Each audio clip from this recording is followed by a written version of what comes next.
लोग पेसमेकर और उसकी बैटरी की बात करेंगे। पेसमेकर के दो प्रमुख हिस्से होते हैं।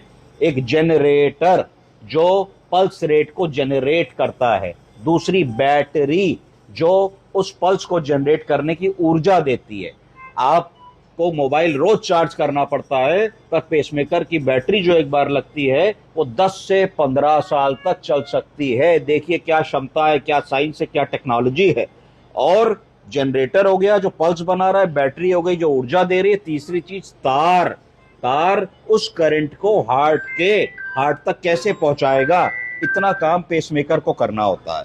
तो अब अगर हम बात करते हैं तो पेसमेकर क्यों इस्तेमाल होता है, ये इसलिए इस्तेमाल होता है कि वो रेगुलेट करता है हार्ट बीट को। कैसे? By sending electrical impulses and signals to the heart. कब? When the natural signals are come और इनकॉम्पिटेंट। ब्रेडिकार्डिया होता है। अगर किसी के नेचुरल सिग्नल 70 बार आ रहे हैं तो उसको पेसमेकर क्यों लगाएंगे? नहीं लगाएंगे। नॉर्मल पल्स रेट 72 आ रही है, 80 आ रही है, 90 आ रही है। अगर किसी की ब्रेडिकार्डिया हो रहा है, पल्स रेट 40 हो रही है, 30 हो रही है, रोज उसको चक्कर आ रहे हैं, वो आदमी गिर रहा है, तो he is a candidate for pacemaker.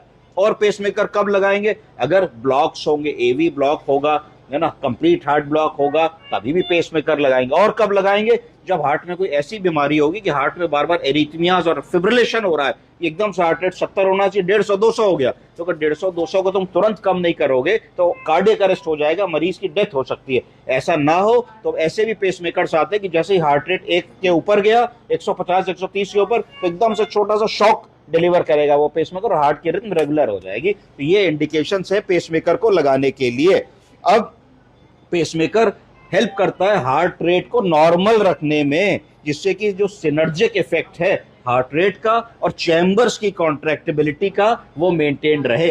एक पेसमेकर का और काम है, जो डुअल चैम्बर पेसमेकर आते हैं, जो ऑरिकल्स और वेंट्रिकल्स दोनों को पेस करते हैं। ऐसे मरीज जिनको सीएचएफ कंजेस्टिव हार्ट फेलियर की बीमारी है और जिनका इजेक्शन फ्रैक्शन बहुत पुअर है, उनके इजेक्शन फ्रैक्शन को भी ऐसे पेसमेकरों को लगा के कुछ बढ़ाया जा सकता है। यानी कि एग्जिस्टिंग इजेक्शन फ्रैक्शन 25% तक बढ़ सकता है इस तरीके के पेसमेकर्स को लगाने के बाद। अब अगर हम थोड़े इतिहास की बात करें, पीछे जाए, पेसमेकर पहला कब बना, कब लगा, कब सक्सेसफुली वो इंस्टॉल हुआ, तो हमको जाना पड़ेगा काफी पीछे। काफी पीछे का मतलब है 1957, 1957। बहुत पुरानी बात नहीं, कुल 75 साल पुरानी बात है। किसको लगा था? एक बच्ची को लगा था। कितने साल की थी? 3 साल की थी।